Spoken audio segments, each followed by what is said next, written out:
In a world where money never sleeps, I find myself staring at my savings account, which seems to be in a deep hibernation.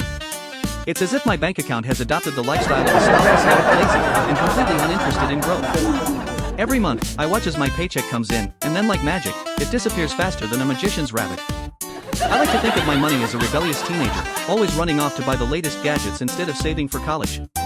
I mean, who needs a savings account anyway, right? It's just a fancy term for a place where money goes to die.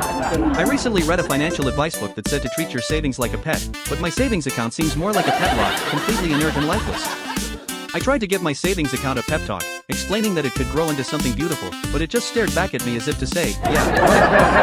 I thought about rewarding my savings for good behavior, but I'm pretty sure it would just spend the money on a night out instead. Every time I check my balance, I half expect to see a tumbleweed roll across the screen, because it's that empty.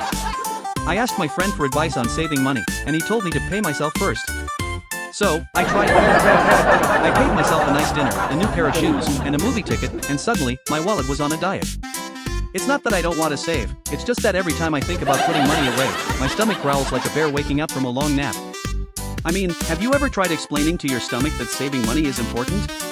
It's like negotiating with a toddler over candy, there's just no winning that battle. I decided to set up automatic transfers to my savings account, thinking that out of sight would be out of mind. But instead of growing, my savings just sat there, collecting dust and wondering what it was like to actually have a purpose. Sometimes I imagine my savings account as a sad little fish in a big pond, watching all the other fish swim around, living their best lives. I tried to spice things up by investing in stocks, thinking it would be like going to a party with all the cool kids. But instead, it felt more like jumping into a shark tank without a snorkel, thrilling but terrifying.